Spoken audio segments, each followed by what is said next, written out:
ศึกษาเป็นสิ่งสำคัญและเป็นจุดเริ่มต้นแรกๆของการประสบความสำเร็จในชีวิตดังนั้นการคัดเลือกโรงเรียนสักแห่งให้ลูกได้เข้าไปศึกษาเล่าเรียนจึงจำเป็นต้องเลือกอย่างพิถีพิถันเพื่อให้ลูกได้รับการศึกษาที่เหมาะสมและดีที่สุดซึ่งในปัจจุบันนี้โรงเรียนนานาชาติได้รับความสนใจเพิ่มมากขึ้นเรื่อยๆเพราะในยุคสมัยนี้ไม่ว่าจะเป็นการประกอบอาชีพการทำธุรกิจประเภทต่างๆหรือการพบปะแวดวงสังคม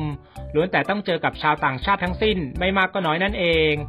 โรงเรียนมีอยู่มากมายหลายประเภทซึ่งโรงเรียนแต่ละประเภทก็จะมีความแตกต่างกันไปทั้งในด้านหลักสูตรการเรียนการสอนสภาพแวดล้อมภายในโรงเรียนรวมไปถึงค่าใช้จ่ายสำหรับการศึกษาถึงแม้ว่าโรงเรียนนานาชาติส่วนใหญ่นั้นจะมีค่าใช้จ่ายที่สูงกว่าโรงเรียนประเภทอื่นๆแต่ก็มีจุดเด่นและสิ่งที่ผู้เรียนจะได้รับอยู่ไม่น้อยที่ทำให้ผู้ปกครองหลายๆคนตัดสินใจส่งลูกเข้าไปศึกษาเล่าเรียนในโรงเรียนนานาชาติโดยโอกาสหรือสิ่งต่างๆที่จะได้รับจากการเข้าเรียนโรงเรียนนานาชาติมีดังต่อไปนี้ใช้ภาษาอังกฤษและภาษาอื่นๆในการเรียนและสื่อสารภาษาที่ใช้ในการสื่อสารระหว่างครูผู้สอนและผู้เรียน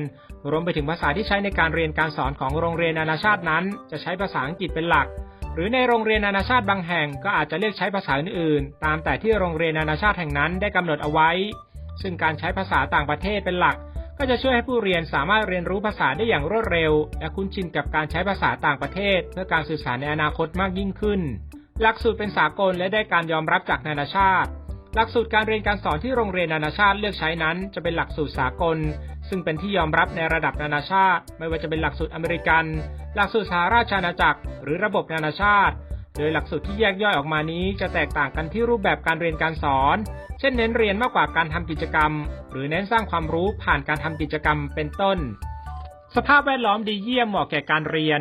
ราคาค่าใช้จ่ายสำหรับการเข้าโรงเรียนนานาชาติไม่ได้เกี่ยวข้องกับหลักสูตรและครูผู้สอนเพียงเท่านั้นแต่ยังรวมไปถึงสภาพแวดล้อมต่างๆภายในโรงเรียนด้วยเช่นกันซึ่งโรงเรียนนานาชาติมักมีสภาพแวดล้อมที่เหมาะสมต่อการเรียนรู้ของผู้เรียนทั้งภายในโรงเรียนและภายในห้องเรียนเช่นการมีเครื่องปรับอากาศภายในห้องเรียนมีพื้นที่สำหรับสถานการณ์ที่เหมาะสมหรือมีสถานที่ร่มรื่นเป็นต้นเทคโนโลยีทันสมัยส่งเสริมการเรียนรู้ที่มากขึ้นเทคโนโลยีหรือสื่อการเรียนการสอนภายในโรงเรียนนานาชาตินั้นจะมีความทันสมัยและเท่าทันโลกในปัจจุบันอยู่เสมอซึ่งการนำเทคโนโลยีใหม่ๆมาเป็นสื่อประกอบการเรียนการสอนจะทำให้ผู้เรียนมีประสบการณ์เรียนรู้เพิ่มมากขึ้น